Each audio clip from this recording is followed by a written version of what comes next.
everyone, and welcome back to English Talk Studio, where learning English is easy and fun. I'm Sophia. Hello everyone, this is Daniel joining Sophia today. Hey Sophia, how you doing? Hi, Daniel. I'm great, thank you. A little bit excited, actually. And you? How are you feeling today? Oh, I'm feeling good, Sophia. Really good. The sun is shining and we are here ready to talk about a super interesting topic. What do you think our topic is today, Sophia? That's a good question, Daniel. Our topic today is, drumroll please, talking about your future. Wow, that's a fantastic topic. I love talking about the future. It's always fun to think about what comes next, isn't it? Yes, exactly. It's all about hopes and dreams and plans. And for our lovely listeners, it's a great way to practice English and expand vocabulary. So before we start, a quick reminder to our amazing listeners. Please like this video, share it with your friends, and subscribe to English Talk Studio. It helps us a lot, and we love having you here. Yes, please do. Your support means the world to us and motivates us to create more content. So, Sophia, when you think about the future, what's the first thing that comes to your mind? Like a small future plan for tomorrow. A small future plan. Well, tomorrow I plan to bake cookies. Is that a good future plan? That's a wonderful future plan, Sophia. I love cookies. What kind of cookies? Chocolate chip, of course. The best kind. What about you, Daniel? Any small future plans for tomorrow? Let me see. Tomorrow, I plan to water my plants. They need some love and attention. And maybe, just maybe, I will go for a walk in the park. Oh, that sounds lovely, Daniel. It's good to have small plans, isn't it? They make the day better and give us something to look forward to. Absolutely. They add a little bit of joy to the everyday routine. So we are talking about the future, and we just talked about small, simple plans. But what about bigger plans, like for next year, or in 5 years, or even 10 years? That's where it gets really interesting. When we talk about the future, we often use some special words and phrases in English. For example, we use will a lot. Ah, yes, will. Can you give us an example, Sophia? A simple one that everyone can understand. Of course. For example, I will travel more next year, or I will learn a new skill, or I will save money for a vacation. Simple, right? Yes, very simple and clear. So for me, I will try to read more books next year. I love reading, but sometimes I don't have enough time with work and everything. That's a great goal, Daniel. Reading is wonderful and expands your mind. So we use will for things we decide now or for predictions about the future. What else do we use? Well, we also use going to for future plans, especially when we have already decided something or made preparations. For example, I am going to visit my family next month. I bought the tickets already. Oh, that's a perfect example, Daniel. So going to is for plans we already made. Like, I am going to start a new English course next month. It's decided and I enrolled. Yes, exactly. So will for general future actions or predictions, and going to for plans you have decided and prepared for. It's simple, but sometimes people get confused about when to use which one. Yes, but with practice it becomes easy and natural. So Daniel, let's talk about some common future plans people have. What are some things you often hear people say they will do or are going to do in the future? Let me think. Many people talk about traveling, like, I will visit Italy someday, or I am going to go to the beach next summer, or I am going to explore a new country. Yes, travel is a big one. Everyone loves to explore new places and experience different cultures. I hope I will visit Japan in the future. That's a big dream of mine. The culture is so fascinating. What about other common plans? Another common one is about work or career advancement. People often say, I will get a new job, or I am going to start my own business, or I will apply for a promotion. That's true. Career goals are very important for personal growth. I hope I will keep learning new things for my job and develop professionally. Learning is endless. Definitely. And sometimes people talk about learning new skills, like I will learn to play the guitar, or I am going to learn a new language, or I will take cooking classes. That's fantastic. Learning a new skill is so rewarding and keeps your brain active. I remember I said I will learn to knit one day. I haven't done it yet, but it's still in my future plans. Well, you still have time, Sophia. What about family plans? People often talk about those too, right? Oh, yes. Like, I will spend more time with my family, or we are going to have a big family dinner next Sunday, or I'm going to visit my parents more often. These are lovely plans that strengthen relationships. They are. And sometimes people talk about moving to a new place. I will move to a bigger house next year. Or I am going to live in the countryside. Or I might relocate to a different city for work. Yes, changing your home is a big future plan for many. It's exciting, but also a bit scary sometimes. So we have travel, career, new skills, family, and moving. What else comes to mind? People also talk about health and well-being, like I will exercise more, or I am going to eat healthier food, or I will join a gym, or I'm going to quit smoking.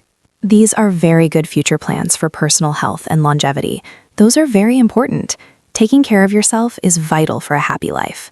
I plan to take more walks in the park, as you mentioned, Daniel. So I am going to walk more often and maybe do some yoga. Good plan, Sophia. Exercise is so important.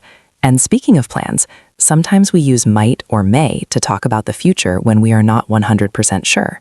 For example, I might go to the party tonight, meaning it's possible but not certain.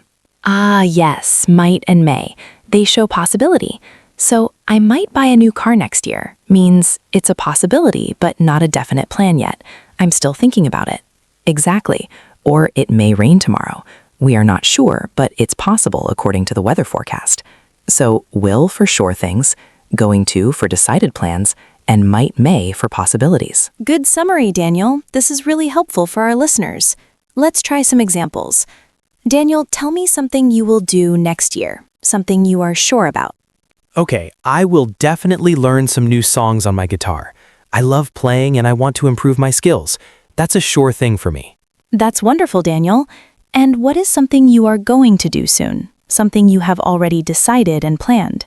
I am going to buy a new book for my reading club next week. I already picked it out online and I'm excited to read it.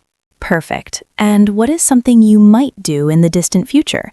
Something that's a possibility but not certain.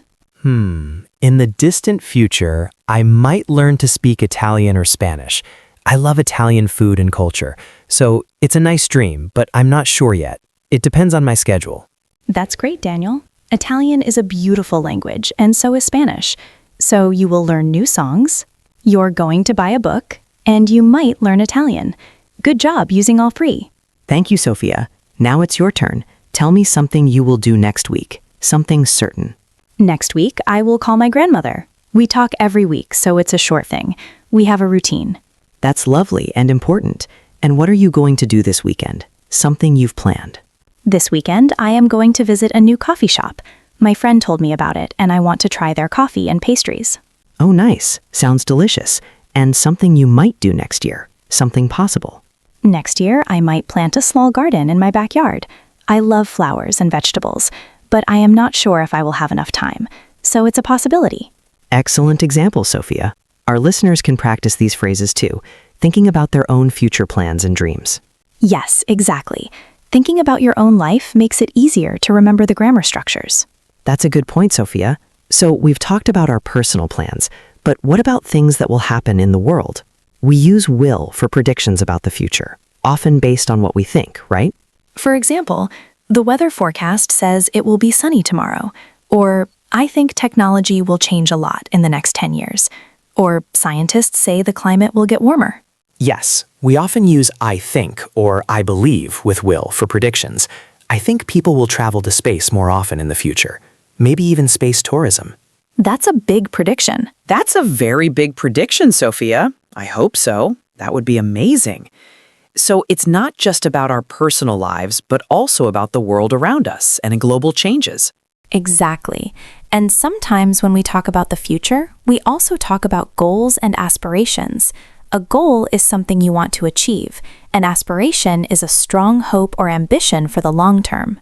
That's a good point. My goal is to finish reading this very long book by the end of the month. My aspiration is to write my own book one day and share my ideas with the world. Wow, Daniel, that's a wonderful aspiration. I hope you will do it. I'd love to read it. My goal is to learn 10 new English words every week. My aspiration is to help many, many people learn English through our podcast and make a real difference. And you are doing a great job, Sophia. You are already helping so many people around the world. So when we talk about goals, we often use phrases like, my goal is to learn English, or I want to achieve success, or I aim to improve my skills. Yes, or I hope to travel, or I plan to accomplish my dreams. For aspirations, we might say, my dream is to fly, or I aspire to be a good person, or my aspiration is to make the world better. These are all ways to talk about our future and what motivates us. It's so important to have dreams and goals. They give us direction and purpose, don't they? Absolutely. They give us something to work towards and a reason to wake up excited. And even if a plan changes, it's okay. Sometimes our future plans change, and that's a part of life. We need to be flexible. Yes, life is full of surprises and unexpected opportunities. So if your plan to bake cookies tomorrow suddenly changes because you have to work, that's okay. You can bake them another day. Exactly. Flexibility is key to happiness. So listeners, don't worry if your future plans change. It's normal and natural. The important thing is to keep learning and keep trying and never give up. That's a great message, Sophia. So we've covered will, going to, might, may, and we talked about goals and aspirations. What about common questions people ask about the future? Oh yes, very important for conversations with friends and colleagues. A common question is, what are your plans for the weekend? Yes, or what are you doing after work today? These are simple, everyday future questions that you'll hear all the time. And if it's a bigger future plan, someone might ask, what will you do after you finish school? Or where do you see yourself in 5 years? Or what are your long-term goals? Where do you see yourself in 5 years? That's a classic interview question too. It makes you think deeply about your future. It does. And a good way to answer is, in 5 years, I will be working in a new job. Or I hope to be living in a different city. Or I see myself managing a team. Yes, practice makes perfect.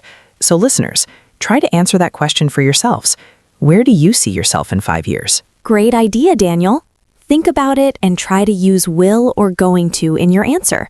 Practice out loud. So, Sophia, what is one thing you are most excited about for your future, big or small? That's a lovely question, Daniel.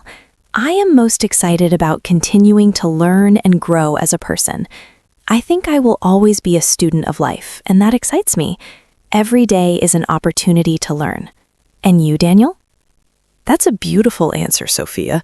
For me, I am most excited about meeting new people and having new experiences.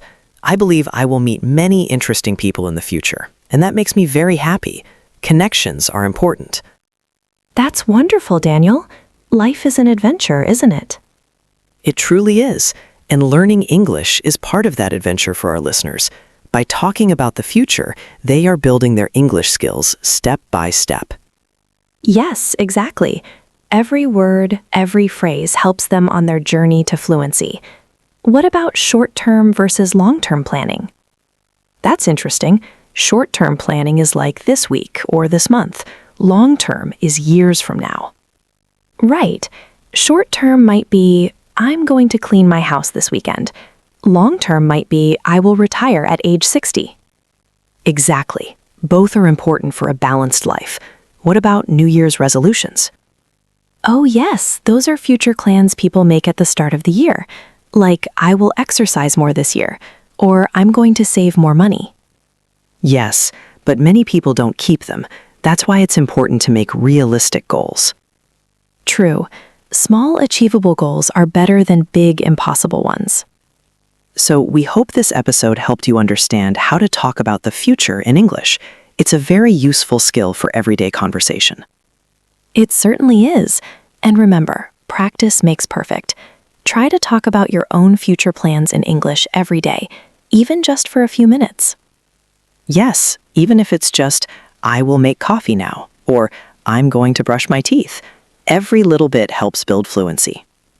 That's a great example, Daniel. So, Sophia, are you ready to say goodbye for today? Yes, I am, but not before our usual reminder. Dear listeners, Thank you so much for joining us today on English Talk Studio. We really appreciate you being here and learning with us. Please don't forget to like this episode, share it with your friends who are learning English, and most importantly, subscribe to our channel. And we would love to hear from you. In the comments below, tell us what is one thing you are going to do next week, or what is one thing you will do in the future. Use the phrases we talked about today. Yes, we love reading your comments and learning about your future plans. It helps us connect with you, and it motivates us too. So from me, Sophia, and Daniel, thanks again for listening. Keep practicing your English, stay motivated, and we'll see you in the next episode. Bye, everyone. Keep learning and keep dreaming. Bye-bye. See you next time. Stay positive.